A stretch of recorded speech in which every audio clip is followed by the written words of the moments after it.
All right, y'all, on the line, I've got Colonel Douglas Macgregor.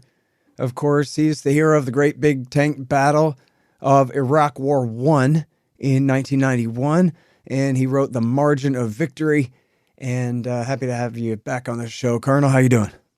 Great, thanks. Good. Happy to have you on the show here. And so we got important news to talk about. If I could find the right tab, I have your very important piece here, the last one you wrote for the American Conservative. This time it's different.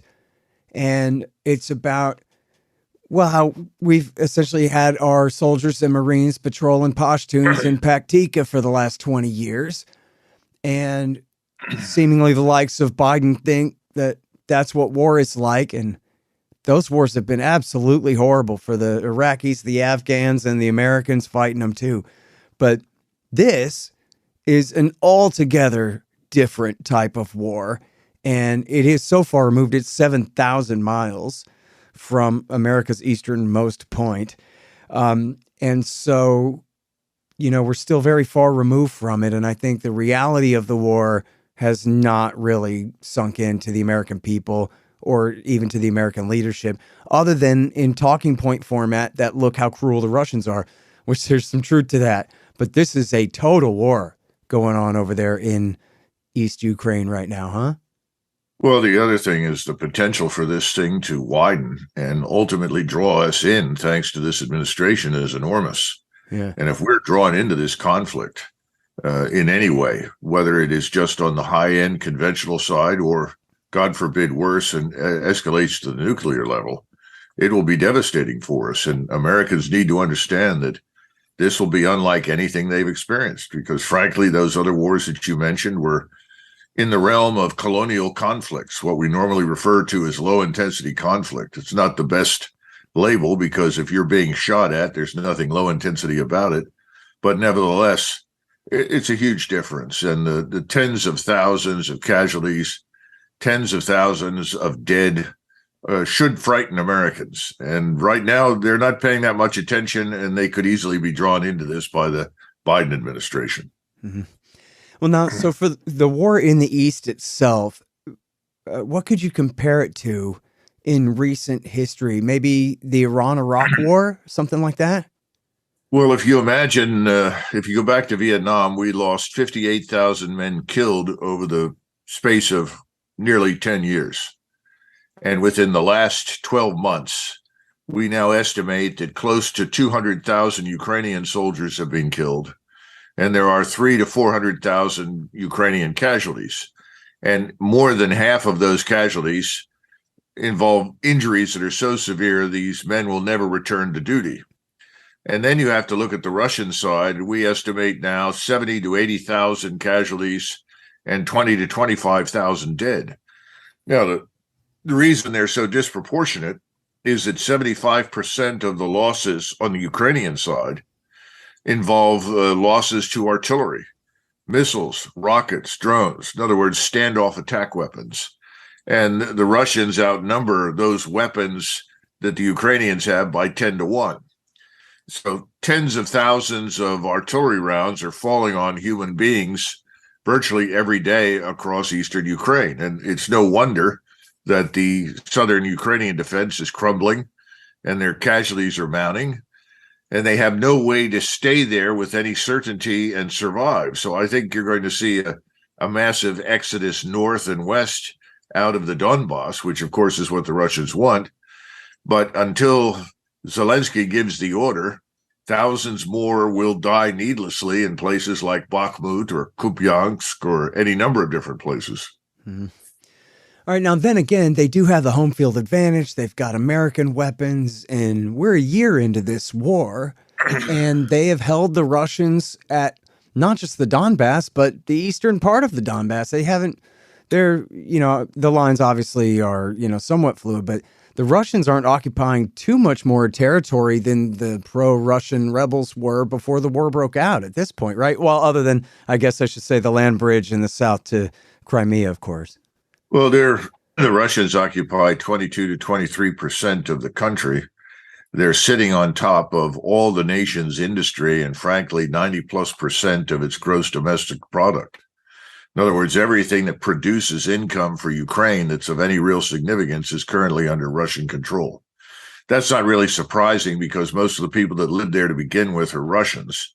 And historically it was Russian. And that really is the only area that the Putin was really interested in liberating from Ukrainian occupation and oppression. Mm.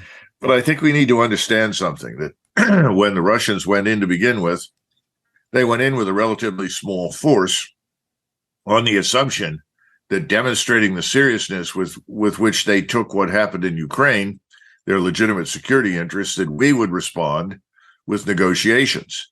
And it took a few months for the Russians to finally discover, well, the Americans are not only disinterested in negotiating, the Americans see this as an opportunity to fatally harm Russia.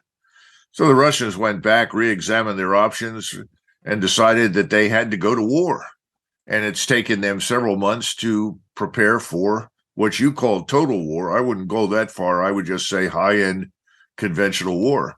And now they have hundreds of thousands of troops in Belarus, in Western Russia, and in southern Ukraine. And I think they're ready for it. The problem is that the winter was short. They only had about 2 or 3 weeks of frozen ground, which would have facilitated some maneuver, but it wasn't enough time in the estimation of the Russian high command to support major offensives that they want to succeed. And so they held back. And what we see now is the mud season. We have vehicles. I get video all the time from all sides showing me trucks and armored fighting vehicles mired in 6-7 feet of mud that they can't get out of. So for the moment, at any rate, the Ukrainians are being helped by the fact that there's no mobility. And the Russians can pursue them to a limited extent, but not to the extent they could if it were dry. Now, this mud is going to dry out, but it will probably take most of March and April for that to happen, which means we won't see the massive movement of forces until May and June. When that occurs, I think they'll rapidly sweep over eastern Ukraine. And I suspect they will then probably cross the Dnieper and start moving west, because one of their goals is to cut off the Polish border from Kiev and cut off Ukraine and its army from any further assistance from us. Now, how difficult is it from here to keep track of how many brigades and divisions and this and that are left on, in these or those positions on this and that side? Well, on the Ukrainian side, there right now in eastern Ukraine, we estimate there are 16 brigades. Most of those are at 60 or 50 or 40% strength. And if you do the math and you start out with 4,000 in a brigade and you cut that manpower in half, you have an appreciation for the losses, which have been horrific. And they're starting to feed new recruits into the system. I sent you earlier a lengthy comment from people on the ground in Ukraine who are watching the Ukrainians bring in these new recruits. And these are overwhelmingly boys, 15, 16, some even younger, some women, and large numbers of older men in their 50s and 60s. And these people have almost no training, perhaps 2, 3, 4 weeks of familiarity with weapons and so forth, and they're being hurled into the breach. Now, Ukraine still has a few so-called elite formations left that they've been holding in reserve, and I'm told now they're starting to funnel them as a last-ditch effort into what remains of Bakhmut. But the bottom line is the Ukrainians are now scraping the bottom of the barrel for people. In addition to those, you've got about 35,000, maybe a little bit more, Ukrainian soldiers, officers training in Western countries that will eventually come back. They're supposed to have the training that's necessary to operate the more sophisticated equipment, because right now, anything like rocket artillery and your various radars, some of the logistics and the distribution system, the higher staffs, those are populated by NATO military manpower. And without that NATO military manpower, American, German, whatever, in Ukrainian uniform or simply unidentifiable uniforms, I think the whole effort would fall apart. So it's a tragic situation. Ukraine cannot win. It has no chance of winning. And you would think under the circumstances, someone with a degree of some humanity would intervene and say enough is enough. The Ukrainians have done more than anyone could reasonably expect, and it's time for this to end. But no one in Washington wants to admit that they were wrong. Well, Doug, the New York Times says that they want to give the Ukrainians long-range enough rockets and permission to use them to hit Russian targets on Crimea in order to let the Russians know that their rear is not safe and we can reach out and touch them whenever we want. And that will put the Ukrainians, I'm defining we broadly to include the American Empire and Ukraine together here, and us little old Texans dragged along with them. That the Ukrainians then will be in such a position of strength that then they'll be able to negotiate well with Russia. Well, that's delusional. We started out by saying that they had thousands of Javelin missiles, and this was a game changer and would turn defeat into victory. The Russians figured out how to counter those and captured large numbers of them. I could go down the list of all the various weapon systems that have shown up that have not been a game changer. Historically, we know that no one silver bullet weapon system dramatically changes the battlefield. It never does. It's always how you integrate it within a broader framework. And right now, the key thing that we're pushing, as you know, are F-16s. And we're currently training 2 Ukrainian pilots to fly F-16s. My concern is it will become increasingly obvious, if we provide this, that the pilots will have to be, once again, contractors, NATO military manpower in contractor garb to fly them. And then secondly, I would expect them to be shot down by the very thick and effective Russian air defenses. The Russian air and missile defenses are quite good. They've managed to massively reduce the numbers of rockets and missiles that get through, and they've effectively erased the Ukrainian Air Force, what there is of it, from the sky, because if they fly, they die. I think that will happen to us as well. So I hope we don't do that. But if we do, and we have even modest success, it's like everything else. No one can protect anything perfectly. So if there's any penetration at all, the Russians may conclude that they might as well go ahead and attack our rear areas. And that means Poland, and probably Lithuania, at least insofar as it includes, facilities that are stockpiling weapons and equipment and training Ukrainian forces. But again, the Russians thus far have exhibited tremendous restraint, principally because they don't want a war with Europe and they don't want a war with us.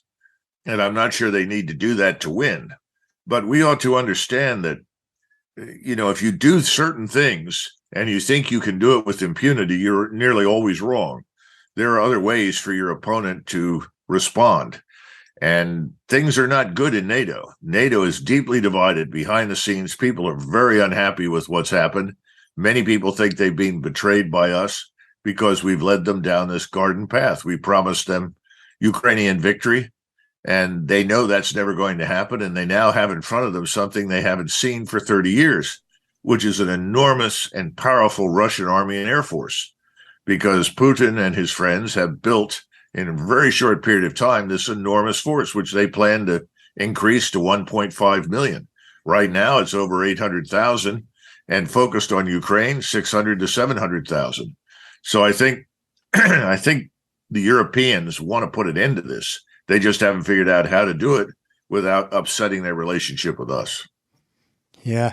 Well, and it's funny because a year ago you told me, well, our hope lies with the Germans, that they will put their foot down and say, this is just too much chaos in Europe. We can't have this. And that was what led to Minsk 1 and 2 back in 14 and 15.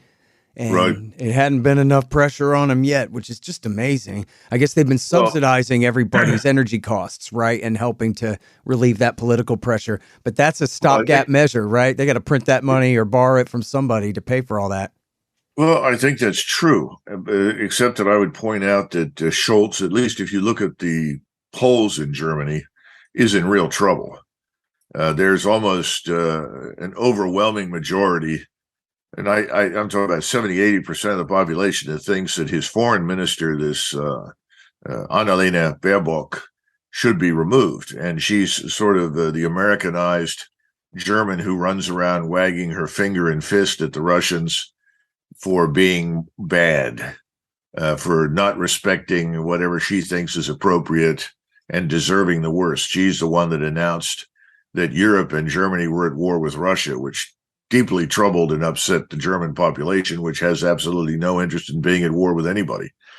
So I think she's going to go, and I think Scholz is going to have a tough time surviving. Now, when does the no confidence vote come? Under what circumstances? Who knows? But I think it's inevitable. I don't think Mr. Macron is on particularly strong ground either, but his presidency is a little bit more robust than Chancellor Scholz's position. And you see London is chaos. So the bottom line is, I think something will give in Europe. And when it does, and when things crack, we're going to see the edifice collapse rather dramatically. At which point in time, the question is, what do we do? Because we brought this on. Remember, the Biden administration insisted over and over and over again that they were going to strengthen NATO. They were going to build it up, and now NATO is stronger than ever. Well, all you have to do is look at the promises made to deliver equipment and what actually showed up, and it's very weak. And that was a message that Lloyd Austin, the Secretary of Defense, delivered at his last meeting with the various NATO allies and other partners asking for equipment. And he gets a promise of 3 tanks from Portugal. He gets a promise of X number of tanks from Germany, and thus far nothing's shown up. Now we're being told that if the German tanks do show up, they're probably going to have to be manned by Germans and Poles and others, because the Ukrainians can't be trained up to do it. In fact, just yesterday, we received reports that a German Leopard tank was already captured in the vicinity of Bakhmut, and it was manned entirely by Polish soldiers. So the Polish soldiers were captured along with a tank. We'll see what that looks like when the media gets a hold of it and we get pictures. Well, and all right, so presuming the Ukrainian military is at some point just exhausted. I mean, as you're talking about in that article you sent today, in fact, let me refer the readers to that so we make sure it's in the show notes and everything too. It's at the Kiev Independent. It's kievindependent.com. Ukrainian soldiers in Bakhmut, our troops are not being protected. And yeah, he says, if you go to the front, it's a 30 to 70 chance that you'll make it back at all. These people are being killed. And of course, blown to pieces, right, by artillery shells is what most of the fighting is. So it's just an absolute horror show going on over there. And this article is a really in-depth thing. The guy spent at least a few days at the front here interviewing different guys about what's going on. Remember, Scott, that is a Ukrainian newspaper. Yes, and clearly a very pro-regime one. Yeah, this is not some pro-regime. Yeah. It's not pro-Russian. It's just telling you the truth. Right. Yeah, and it's you got to figure maybe some of the worst is left out, but what remains is really bad. And they're talking about essentially a big part. Good. The other thing to keep in mind is the Ukrainians have already fired 1 million artillery shells. That doesn't include their use of drones and rockets and so forth. Mm-hmm. And now they're effectively running out. One of the points that the author of that article makes is that in most cases, they're getting no artillery support at all from their own side. And the artillery they have is literally from World War II. Yes. Yeah. And I mean, the problem is everyone who looked at this war from the beginning is getting an education, because just about everybody underestimated, the amount of ammunition and the losses that would be taken. And people overestimated the effect of many weapons. And many of the weapons that we produced, we thought would be superstar performers, both German and American, didn't turn out to be that way. Mm-hmm. So everybody got something wrong on this. But right now, the people suffering are the Ukrainians. And the real question is, what's next? And I think next is collapse. And the question is, what do we do when this becomes clear? What do we do when the Russians break out and simply overrun all of eastern Ukraine? Are we going to go into this ourselves? You know what? Which is my great nightmare. But Doug, aren't we? Well, let me get back to that in just 1 second, because I have that in the notes. I'll put an asterisk by it so I don't forget.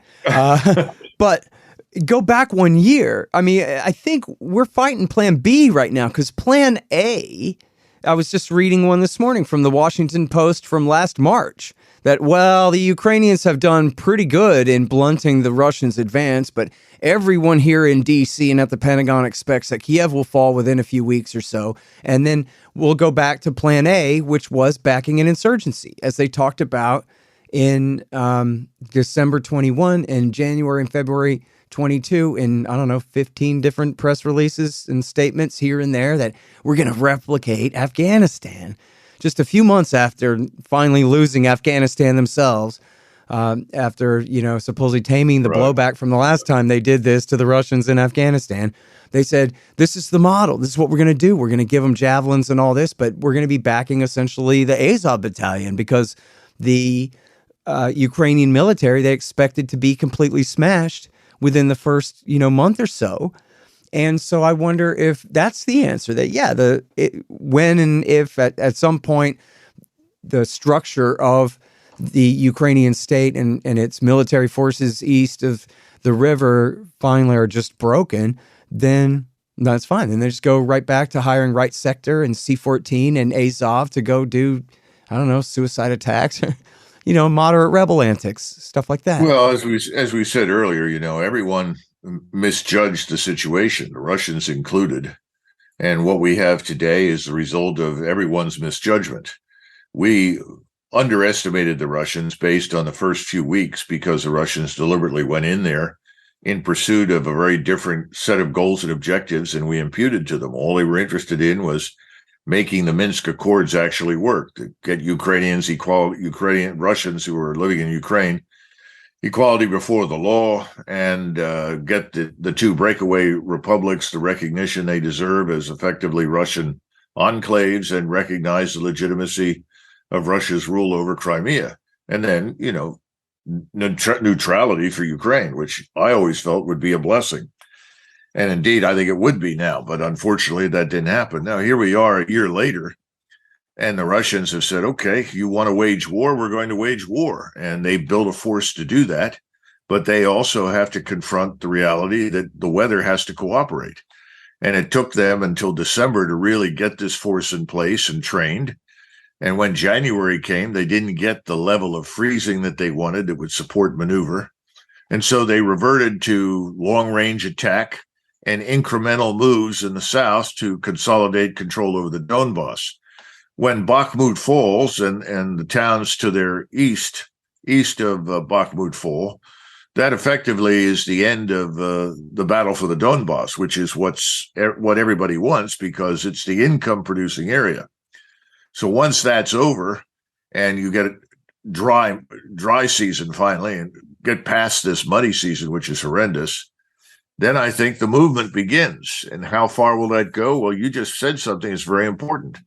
If you're sitting in Moscow and you're hearing people say, we will stay with this to the bitter end, our goal is to fatally weaken Russia, to drive out Putin, to potentially even dismember the state. And failing that, we're going to launch an Afghanistan-style insurgency. You hear this from Moscow, or you're sitting in Moscow, you hear this. The only conclusion that you can reach is that I have to end this war. And the only way I can end it is to march several 100,000 Russian troops all the way to the Polish border. That's the problem. Yeah. That makes a lot of sense. And war is a government program. And so, the self-licking ice cream cone and all that. I mean, and in fact, I think we talked about this a year ago, that if the Russians succeed in taking the East, well, now what? Now they've left an enemy rump state dominated by the hardest right-wing Ukrainian nationalists in alliance with NATO and the Poles. That is going to be even worse thorn in their side, or as an equal thorn in their side to the previous situation. So then they're just going to have to solve that problem. Then once they solve that problem, now they've just picked up 2 new NATO nations on their borders. Well, that's right. And that's something they obviously wanted to avoid. But my supposition, and perhaps I'm wrong, but my supposition is that by the time they've closed on the Dnieper, the Europeans will say that's enough. And they don't want this sort of unrelenting insurgent warfare in Western Ukraine under any circumstances. It's very difficult to wage it there, to be blunt, because other than the Carpathian Mountains that are in the far west, the rest of Western Ukraine is largely open, rolling countryside. So that's a tough place to run an insurgency. It ends up becoming simply a set of targets on a daily basis for Russian standoff attack weapons. But I think the Europeans will oppose that, because there's always the danger, if this drags on, how long before it starts spilling into Poland, Slovakia, Romania, Lithuania.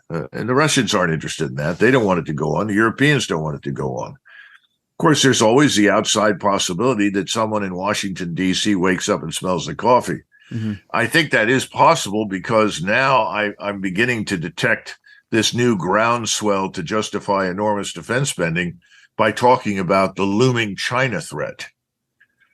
And you got to stop and ask yourself a question. If we're happy with what's happening in Ukraine, why are we now shifting the conversation to China? Yeah. And of course, the Chinese are many things, but they're certainly not a military threat in the way that they're being described, and far from it. I don't see any evidence for any Chinese interest in attacking the United States. I don't see any interest in the Chinese attacking Taiwan. In fact, we know that the Taiwan government and Beijing are constantly talking to each other on back channels. It's not going to be a war there. So why are we talking about suddenly China again? I think they're trying to change the subject in anticipation of everything falling apart in Ukraine. Yeah. Well, you know what? I would hate for them to hawk it up against China, full stop, even if it's an excuse to change the subject from Ukraine. But I'll take it. Sort of the way they finally shut up about when the Ukraine thing broke out. Well, at least they shut up about. So I don't know.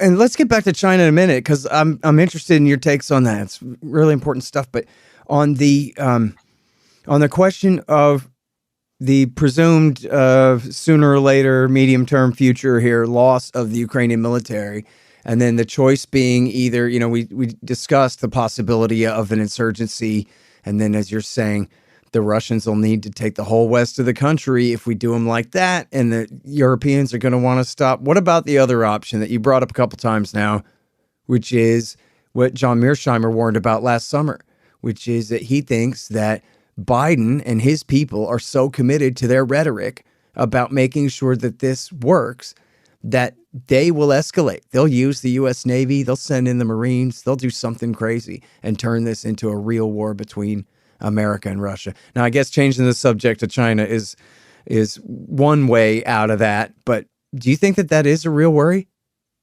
Well, I don't know what the Marines would do. They're pretty light, other than go if they were to enter the current theater of war, they'd be killed. They're not the U.S. Army. They don't have massive quantities of armor.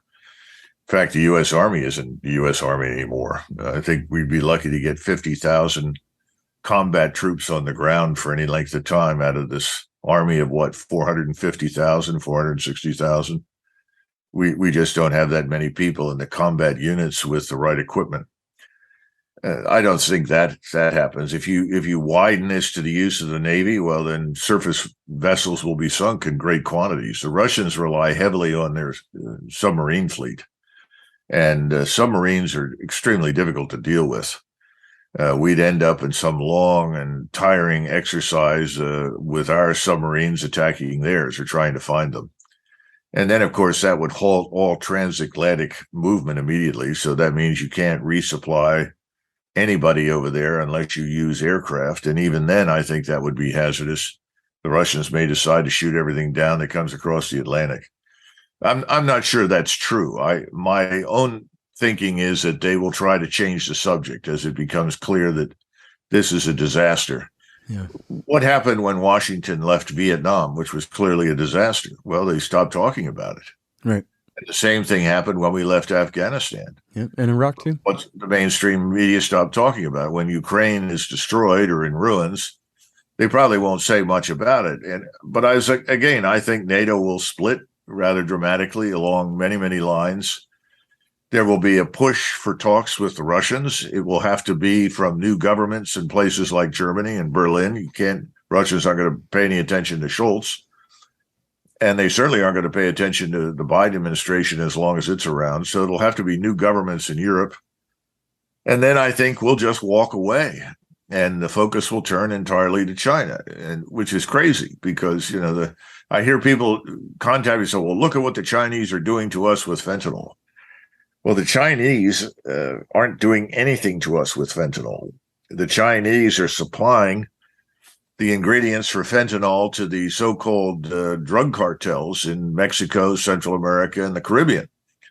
They are in turn weaponizing those and sending them back into the United States. Well, if you want to stop that, it's a very straightforward solution. You secure your border. You secure your ports. You control immigration. Somebody told me recently over in DHS, Doug, 20,000 Russians entered the United States last year.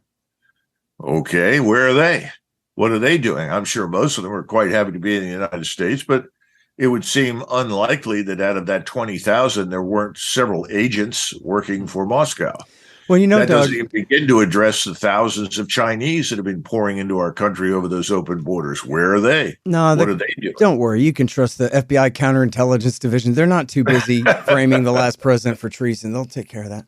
Well, it seems like when the neoconservatives really seized control of American policy after Iraq War I, I guess, in the aftermath of it, with the defense planning guidance and then, of course, PNAC and all of that stuff, that, Charles Krauthammer called it the unipolar moment.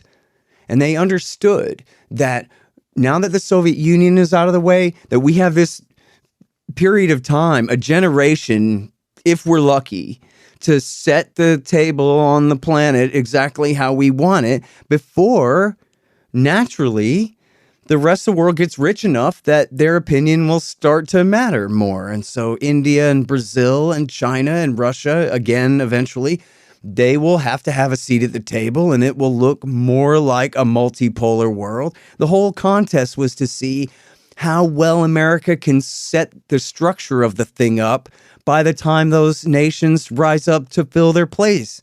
Now it's a generation later, 30 years later, but the Americans can't accept that what they thought was going to happen happened. The time went on and those other countries got richer and more powerful, and now their opinion matters a little bit. China's not taking over the world like they say on Fox News. It's just rising up to take its place at the table where America was taking up 6 of the 10 seats or whatever it is, if I'm making sloppy metaphors. But so the point is, though, that why can't they remember that it only ever was to be a unipolar moment, that this is just the middle part of North America, that we cannot, now, never mind may not, we cannot be the dominant power in Eurasia forever. It just can't work. It doesn't work.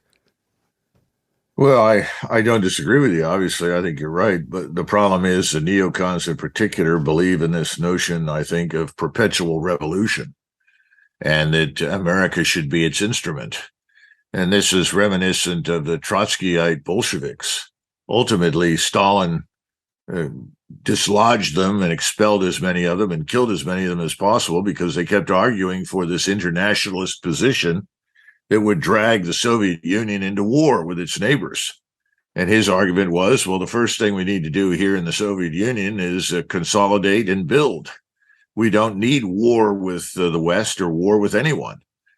Right now, what we need to do is consolidate, our industries. We need to re-examine what we're doing. We need to develop new economic policies. We need real security for the United States and the Western Hemisphere. No one wants to go there because this is not part of the larger money machine. Well, that money machine needs to stop. And the only way to stop it, I'm afraid, is probably with some measure of bankruptcy. And I think our economic or financial system is about to tip over. That's going to have an impact. We're certainly back where we were in 2008, only much worse. These proverbial chickens will come home to roost, and there will probably be an opportunity then to do some things differently and take care of business here at home. But I don't see any other force arresting it right now, other than the economic reality that we confront. Do you? No, sir. I mean, that's always been the contest for 20 years is can the economic catastrophe, the impending collapse of our phony economic system and monetary system save us from nuclear war? Ultimately, that's going to be the contest because, as Ron Paul said, no one will listen. It's just we're going to run out of money at some point. So the question is whether we run out of money before the H-bombs start flying because the Americans just can't stand the fact that Russia and China exist and without Yeltsins to just do exactly as they're told. But it's a pretty big planet, you know, I don't know. I don't know how they think they could run China out of Washington, D.C. if they had a guy in there. You know what I mean? He'd probably just let them alone. It's not a question of running them out. It's a question of doing business in a way that is profitable and mutually beneficial. And we haven't done that. We have too many greedy people with too many short-term interests. There's no long-term consideration, and there's an acute lack of devotion to the country. It's a huge problem, and it's not going to fix itself quickly. But I think the economic dimension is going to facilitate some change in the right direction. How we react to it is another matter. Right. But there are a lot of people in this country now, much more so than I remember at any time in the last 20 years, who seem to be angry and seem to be acutely sensitive to all of these things. We'll just have to see how it plays out politically. But right now, I think a lot of people have also discovered that these two parties don't really amount to much, that there has to be a third force, some new force in American politics, because the two parties are basically rooted in the same swamp, are they not? Yeah, they certainly are. Well, we're trying over at the Libertarian Party. It's a grand reopening over there, and we're doing everything we can. But let me ask you this, Colonel, because you know, you have this legendary experience in the U.S. Army and all of that. And even though it's Ike Eisenhower himself who coined the phrase military-industrial complex, that's not the way they tell the story on TV. And in fact, that's a conspiracy theory. Even if it's not the Freemasons, it's still too corrupt for America to be run that way. And so whatever Eisenhower said, he must not have known what he was talking about, something like that. But I was just wondering if you could tell us about your experience actually in the Army and just what you know about what effect money has on things, like whether you guys are driving the kinds of tanks that you would be driving if it was up to you, or whether you're driving the kind of tank that a lobbyist sold to a congressman for reasons that have very little to do with, you know, you guys and your performance out in the field or whatever, things like that, to let people know the degree to which you believe that you have this kind of perverse incentive of just built in from these various contractors and arms manufacturers and the role that they play in setting the policy in the Pentagon and in the rest of DC. Well, keep in mind that most of the soldiers, sergeants, lieutenants, captains, warrant officers, majors, lieutenant colonels have very little exposure to what you're discussing. They simply follow orders and do the best they can with whatever they're provided. And occasionally they will raise questions about the quality of something, but just the same is true in the Navy. When I was doing some work years ago for the Office of Secretary of Navy, one of the things that we found out when we talked to people from the fleet was that the fleet would ask for effective shotguns as an analogy. And several years later, they were given laser pistols that didn't work. In other words, whatever you ask for isn't necessarily what you get, because decisions are made at a very high level to invest in something that may not be proven, that may be problematic, but it's a moneymaker. In other words, it's a money pit. And the money pit is what you get with shipbuilding. It's what you get with tank building. All these kinds of things have supporters on the Hill as well as an industry. And then in the districts and states where they're manufactured, the right decisions are not always made. You know, when we came out of Desert Storm, virtually all of us that served on M1A1 tanks pointed to the enormous problems associated with the tank's turbine engine. It burns at a furious rate. It's basically the 7.5 to 8 hour tank. Whether you're sitting still or moving, after 7 or 8 hours of operation, the tank runs out of fuel. It's jet fuel, and it burns at a very, very high temperature, which means that you emit a thermal signal that can be viewed from space, certainly from low Earth orbit. So those are problems. And then, of course, being a turbine engine, it sucks in a lot of air in order to work effectively because it was designed to be used in the air.